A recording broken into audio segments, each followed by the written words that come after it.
Many women online in the fitness industry are taking performance-enhancing drugs. Just categorically, many women are. When it is your job to be lean year-round, when it is your job to essentially look a certain way, and your success is largely determined by how you appear, and it is your job to sell things based on your appearance, it's no surprise that a lot of people are claiming natural when they're not, and are in fact actually taking something.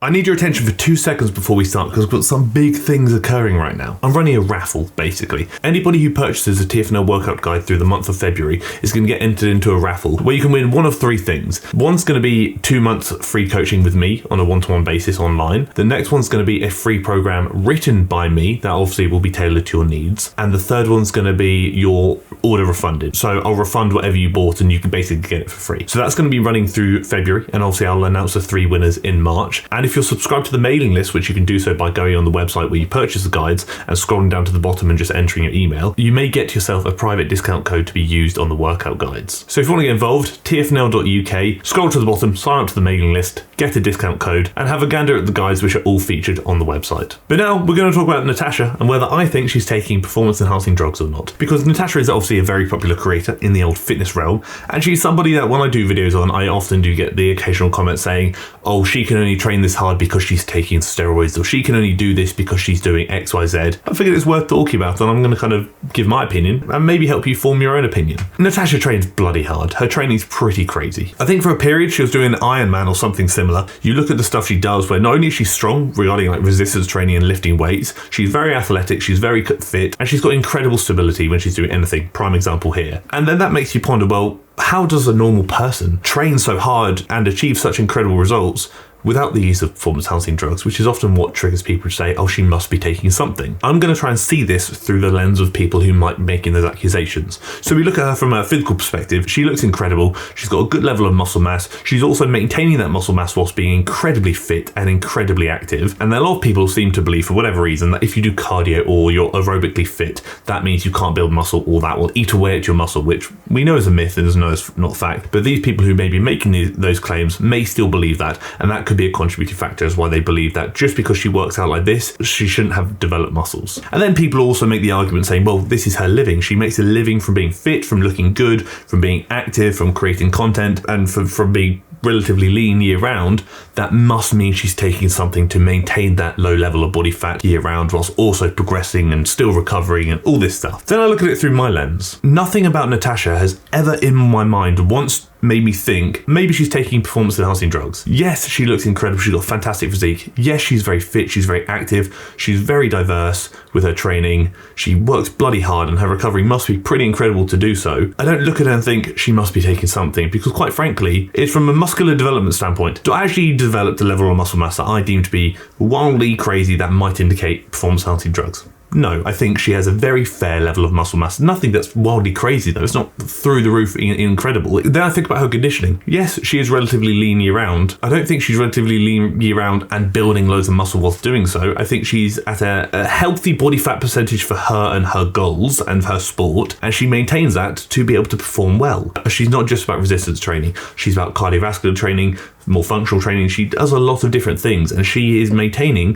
what she might deem to be healthy and appropriate for what she's trying to achieve, which I would actually agree with. And when it comes to her training, yes, she trains really hard, but if you look at any of her training videos, she doesn't do anything too silly. And if she has maybe pushed it a bit too much in the past, I'm sure she's known about it, because I'm sure she may have been injured. I'm sure she may have not recovered and had to alter her training. We've all done it. Doesn't mean everyone's taking performance-enhancing drugs. It just means that we're still learning our body and what we can do. Although science may say one thing of you can recover from this and this, we are individuals. What science may say Natacha could recover from, maybe she could actually recover from more, or maybe she might recover from less. Again, individual factors need to be considered. And when you look at the common traits of women taking anabolics, she doesn't really have any of them, although I'm sure somebody is going to disagree with me in the comment section. She doesn't have particularly masculine features. She hasn't developed like a particularly dry kind of hard look that might indicate she might be on something. Her physique hasn't changed rapidly in shorter periods of time, which might indicate somebody could be natural. Again, I mentioned this in the Caroline video. The thing you have to remember, and I will stress this so much, just because something might be naturally achievable for Natacha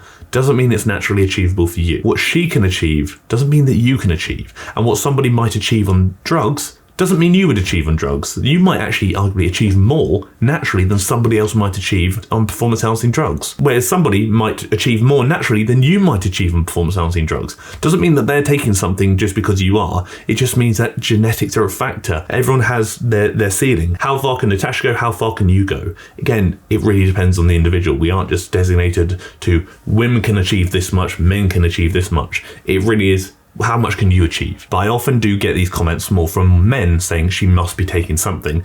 And I'm going to be brutally honest with you, and I hope this doesn't cause offense, but perhaps that expression is maybe a projection of insecurity. You might potentially be jealous of the progress Natacha has made and what she's achieved, but maybe not particularly happy with what you've achieved. Just because somebody is doing incredible things, just because somebody has achieved amazing results, just because somebody might actually arguably be progressing faster than you, doesn't mean they're on something. They might be, but it doesn't guarantee that they are. I believe, personally, in my opinion, that Natacha would be a natural athlete. Again, just my opinion, I may be wrong, but in my belief, based on what I know, which again is limited, and from what I've observed, having seen Natacha for years online, I would be shocked if she wasn't natural. But again, you may disagree, and I actually would love to hear your reasons as to why you disagree. Drop it down in the comment section below and let me know. Inform me and educate me so I can better present myself online with better knowledge and hopefully a more trustworthy opinion. And one last thing you do have to remember, many women online in the fitness industry are taking performance-enhancing drugs. Just categorically, many women are. When it is your job to be lean year-round, when it is your job to essentially look a certain way, and your success is largely determined by how you appear, and it is your job to sell things based on your appearance, it's no surprise that a lot of people are claiming natural when they're not, and are in fact actually taking something. Especially for women, the telltale signs are a bit more noticeable. For men, it's a bit harder because we, again, have masculine features naturally. With women, masculine features may present themselves potentially quite quickly when taking performance-enhancing drugs,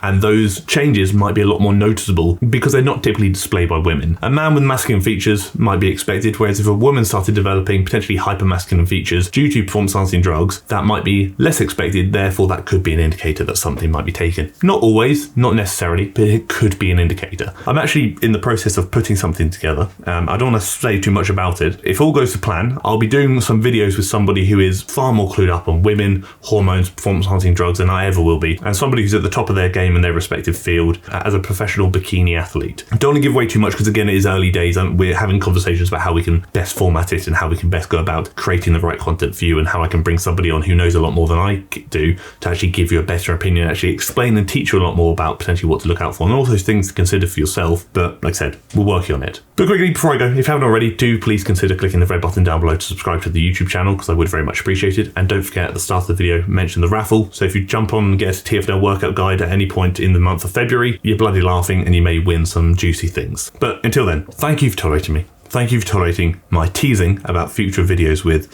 a secret guest pending. And thank you for tolerating the video.